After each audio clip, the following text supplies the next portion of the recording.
Okay.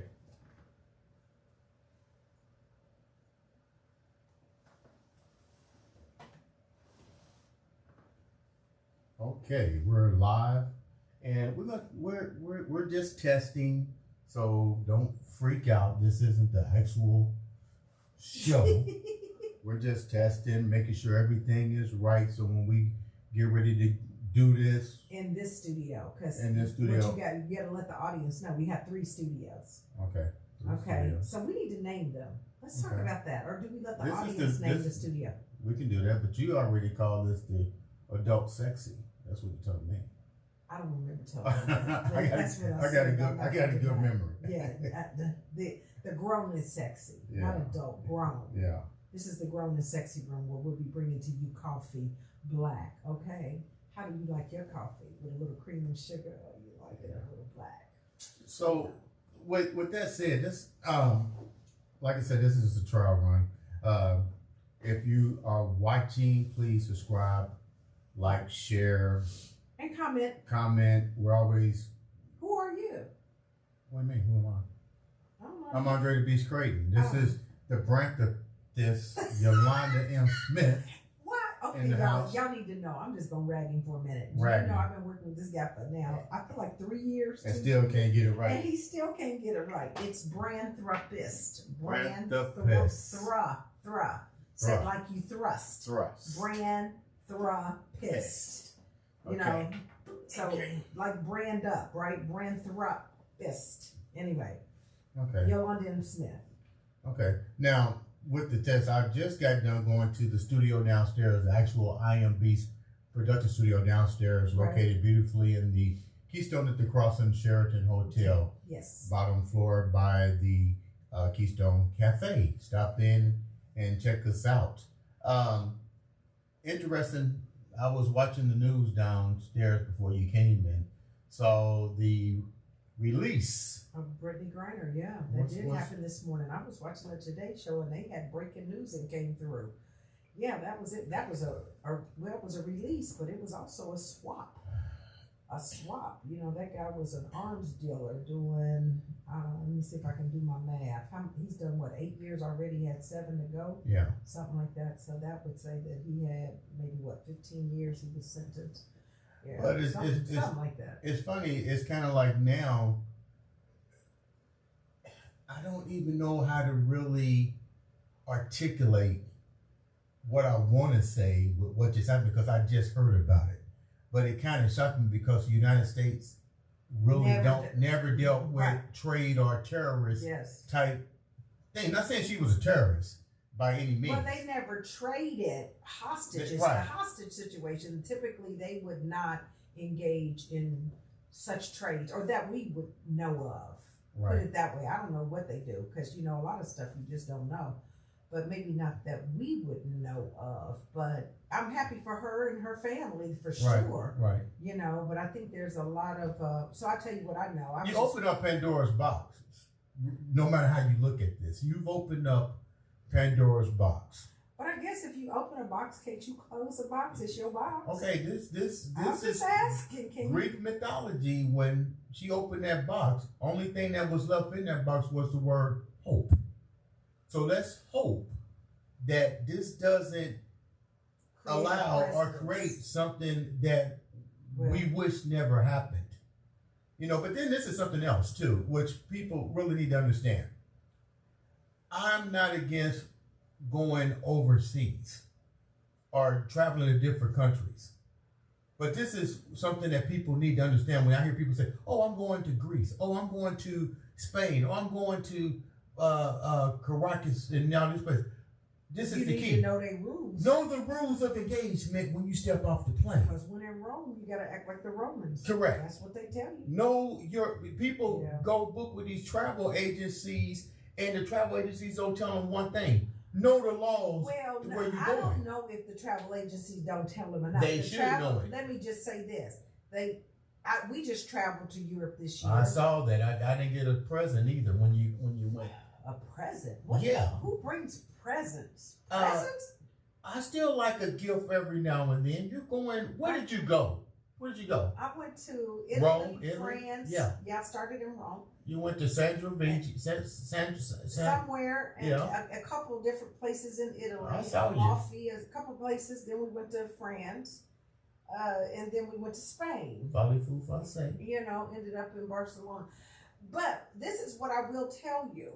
And at the time, you know, we were looking at a bunch of the COVID guidelines because you still had to have, at that point in time, all your vaccination proof things and that nature. Right. They would tell you to read. They give you the information. Now, the question is do people read? That's a key question. Do people read? I think the information is there because if nothing else, you know, when you got Google and you can search, you can find out anything you want to find out. Now, in her case, be it true or not, she said she had forgot she had it in her bag. So perhaps in the United States, she travels with it all the time. It's not an issue, right? Right. Because you got your prescription, whatever. So going overseas and maybe just forgetting, not even thinking, you know, because you're just moving around, that could have happened. But it doesn't negate the fact that other places have rules and you just have to follow people. Okay, with that said, you went overseas.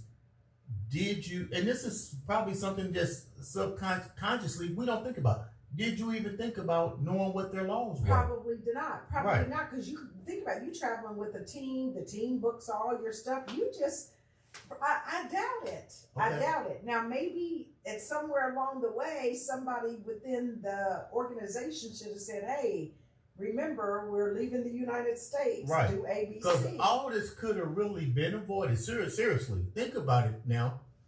It simply could have been avoided had whoever she was with knew international law and said, hold down. You got a prescription. That's cool here. But over here, you may not want to go there. But how do we know it was even public knowledge that the team knew she had a prescription? I don't know. I'm pretty sure somebody knew because if you're playing sports, they have to know to some degree because your medical history. Yeah. Because you definitely, I know as a professional bodybuilder, retired, we got drug tested. They didn't tell us when, but we got drug tested. You know, so I'm pretty sure an elite athlete like that, and I'm not saying that she shouldn't have used it. She had a prescription for it, but the bottom line is she went into foreign territory. Yeah. Know your landscape is what I'm saying. Well, that's a good one. Know your yeah, it is. But man, can you imagine though just how many people subsequently make innocent mistakes and it can cost you dearly. But that's what I'm saying. Look how long she's been over there for something that we consider, I mean, we had our issue. It's not a big deal at all now.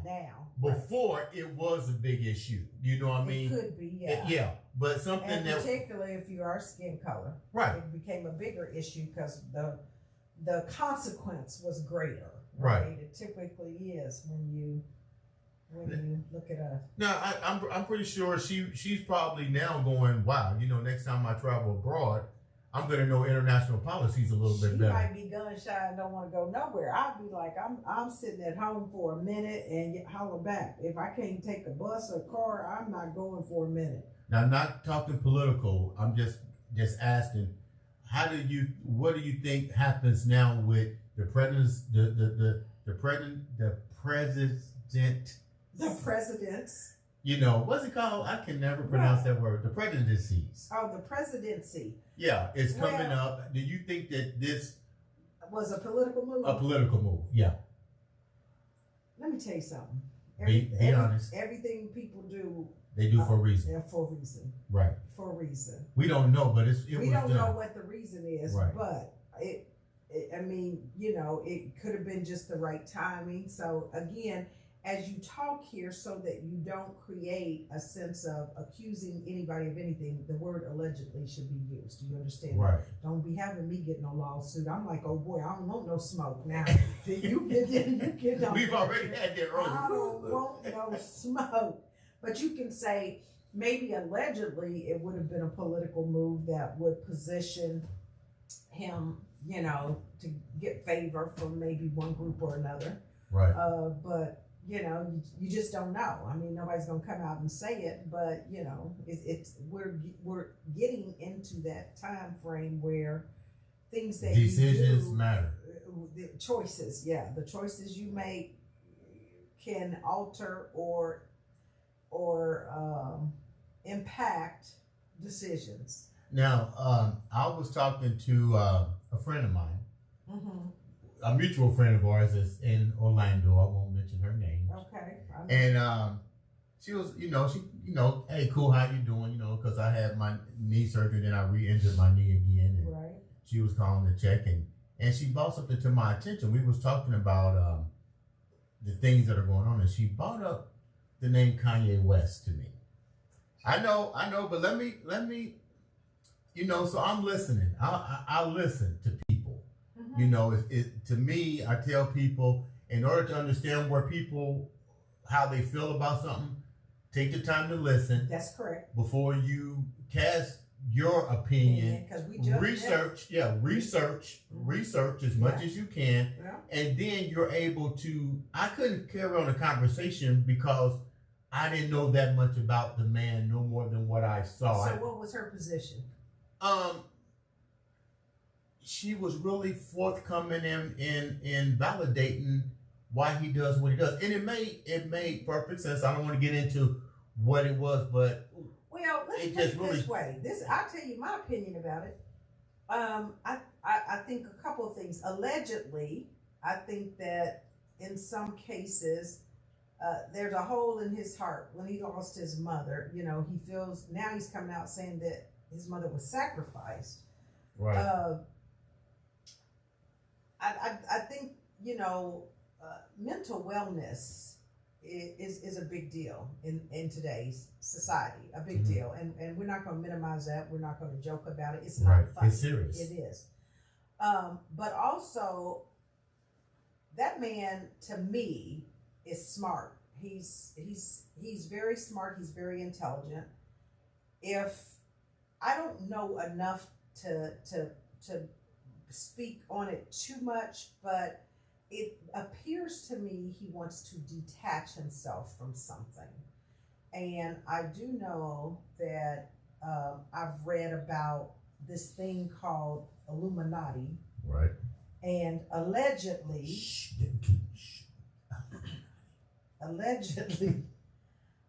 it's a sort of a secret society that has control over a lot of things that go on in Hollywood. Right. Music, acting industry, so forth. I don't know, because I'm in Indiana. How about that? Okay. But allegedly, if that's the case, what I have seen in the public domain is that oftentimes you're forced to do things against your will in order to be successful, in order to have success, in order to achieve certain milestones in your career in that industry.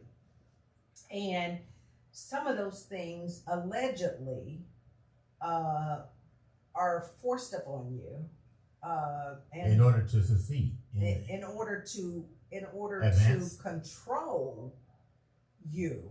Okay. And all I can say is go out there and do your own research. I don't know if it's real or not, but I think that where he is today and what he is speaking about and what he is really frustrating people with the rhetoric is a lot of what I've seen in terms of what group controls the industry and are doing some of these things. I don't know. Yeah. So when I look at him, I know a lot of people go, oh, he's crazy, he's this, he's that. And I don't know what to make of it. I know that sometimes his behavior can be erratic, which takes me back to the mental wellness piece. But I also know sometimes, genius and smartness can send you in I'm not going to say a tailspin, but look at some of the smartest people in the world and how they ended up isolating and becoming over time, if you will. So I don't know. I just, I pray for him. How about that? Yeah. I mean, I was just curious. But those were some of the things I heard. Or I've read and I've kind of seen extrapolated. But honestly, I mean, I don't know enough about it. And it just made me kind of go, wow. I don't even know how to. Back to Dave Chappelle and how he He doesn't talk about it in that sense, but there was a reason he detached. Yeah, I was. But he does get to speak his own thoughts and have his own opinions and do things his own way. It was funny because when she brought it up, it had never really, his name never really crossed my mind. I know he's a great business person. I listened to him. And then something else popped to my attention. I was talking to a buddy of mine.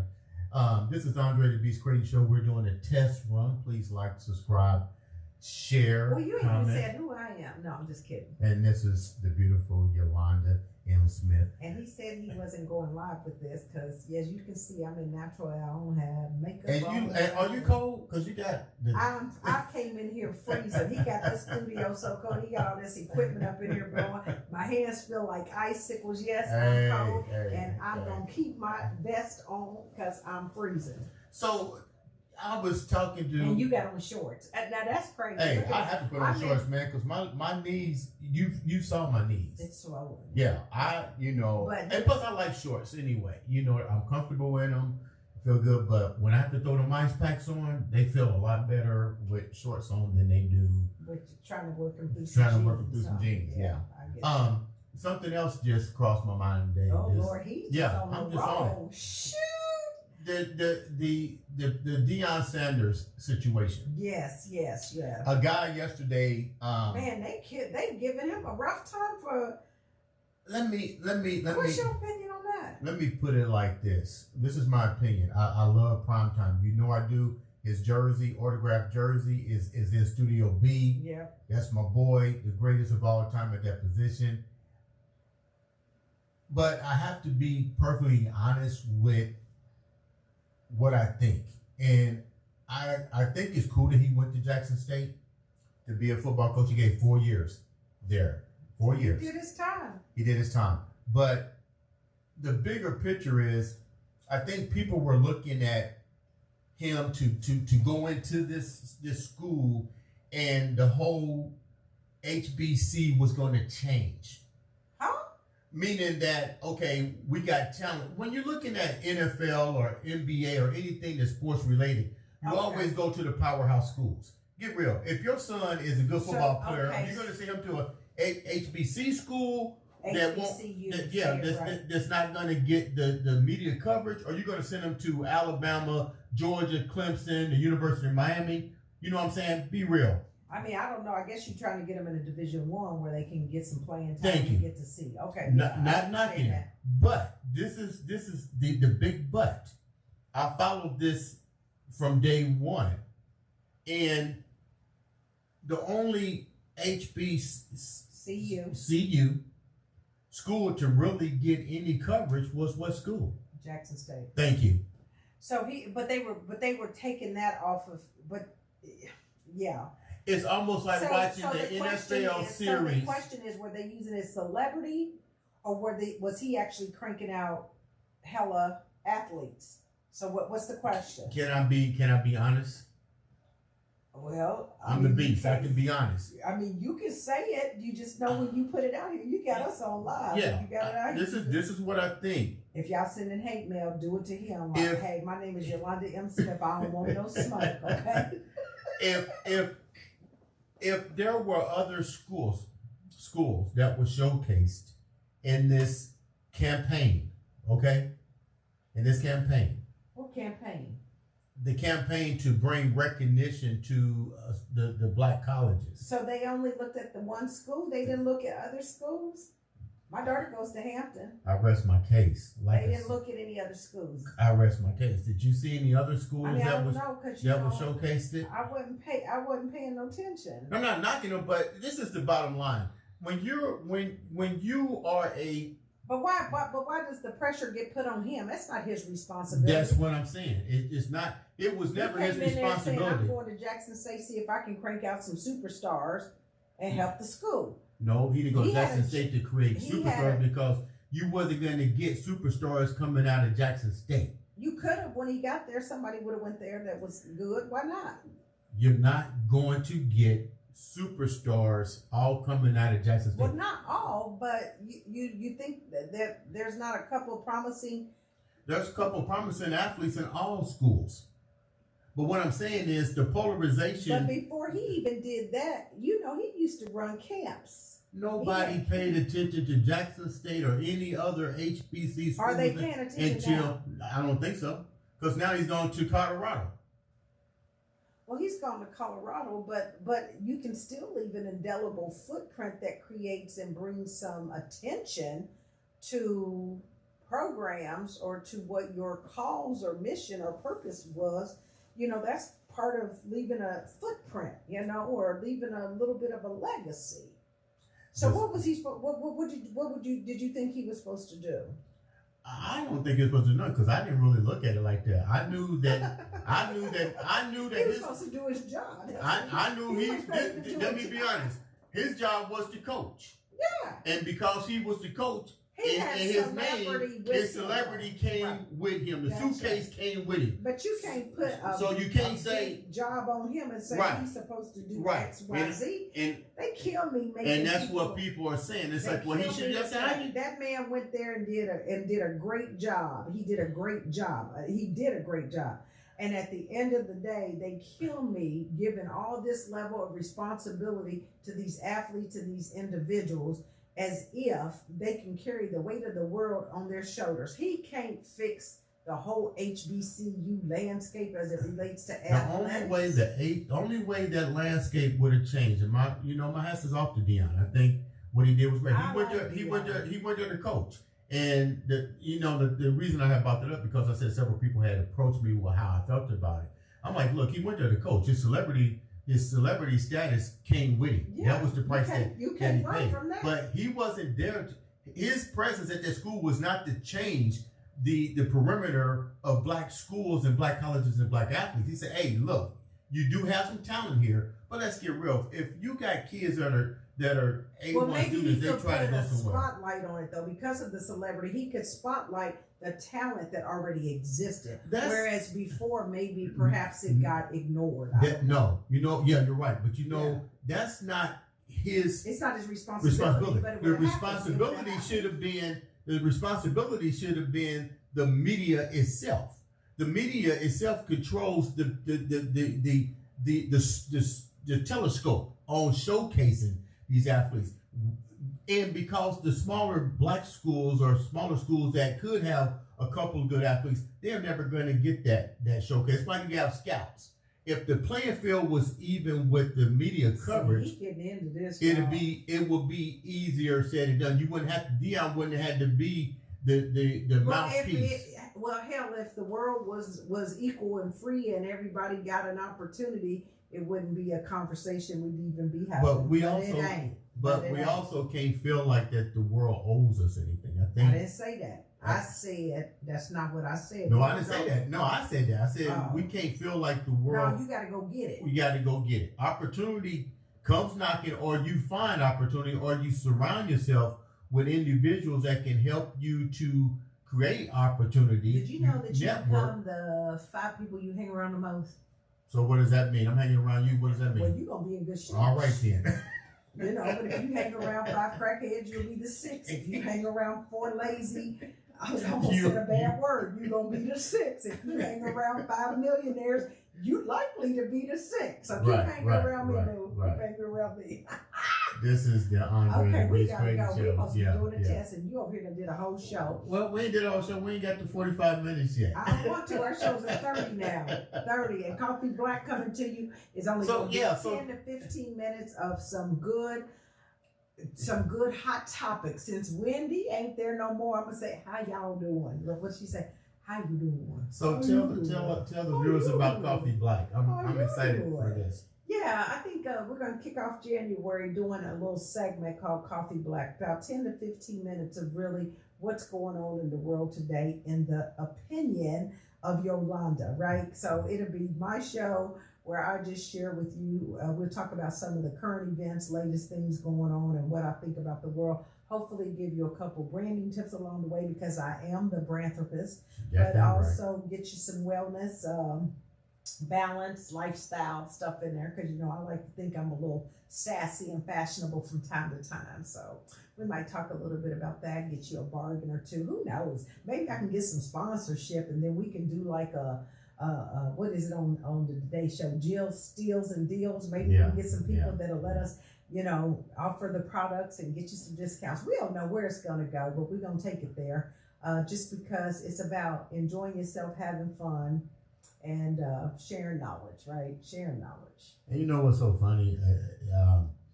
People may have thought in the last couple of years with the pandemic and all the other things that we've been going through and stuff, but I'm seeing a new evolution in the world. You know what I mean? I'm seeing people constantly coming out, being boisterous, expressing themselves in ways that they never done before. And quitting their jobs. Now, I don't know about all that. I'm telling